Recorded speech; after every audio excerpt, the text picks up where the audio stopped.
Un triste lundi pour l'éducation nationale, des images très sensibles des lycéennes en train de tenter d'échapper aux flammes dans leur école. Dans la débandade, les filles ont tenté de sauter par les fenêtres. Certaines ont eu des chocs et elles ont été conduites dans des hôpitaux.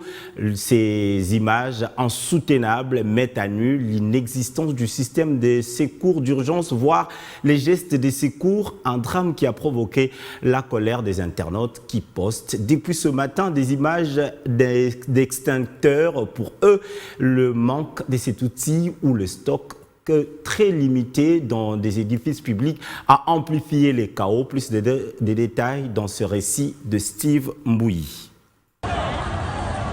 Un lundi de feu au lycée Mwanga de Kolwezi. Les images sont effrayantes. L'acte posé par ces élèves est risqué.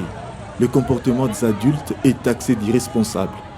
Ces écoliers en sauvetage sautent du premier niveau du bâtiment pour échapper aux flammes de l'incendie qui s'est déclaré dans l'enceinte de leur lycée.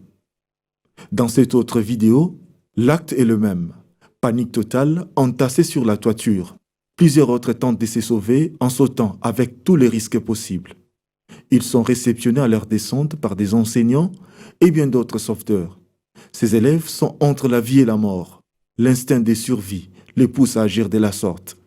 Ceux qui ont pu s'échapper sont dans l'angoisse, dans le frémont, pleurs, cris de détresse, c'est l'affolement total.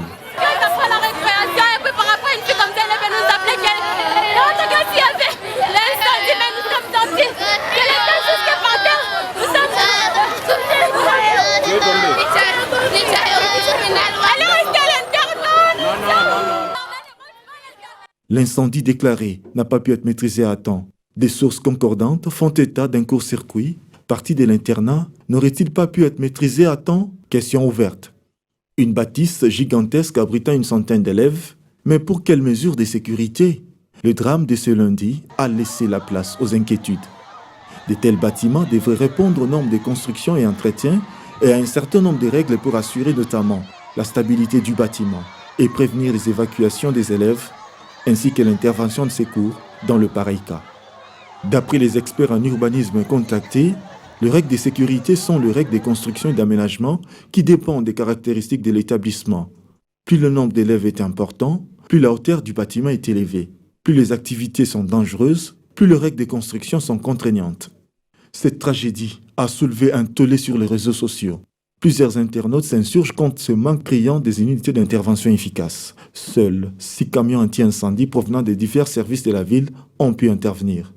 Une colère manifestée par certains internautes et l'attitude passive des témoins pour certains qui n'ont eu d'autre réflexe que de prendre des images plutôt que de tenter d'intervenir pour sauver ces pauvres écoliers non formés sur les techniques de sauvetage anti-incendie face à un système scolaire qui ne prend pas en compte cet enjeu important. À l'instar du lycée Mwanga de Kolwezi, les écoles congolaises qui ne disposent pas de protocoles anti-incendie se doivent désormais d'intégrer cette donne. Il s'agirait de se doter d'un plan et une procédure d'évacuation, organiser des exercices de simulation avec des trousses, des premiers soins, des brancards, des instincteurs portatifs, des cabines et lances d'incendie, des porte-voix, des systèmes d'alerte. Identifier également le point de rencontre et se doter d'un système de communication pour alerte de pompiers.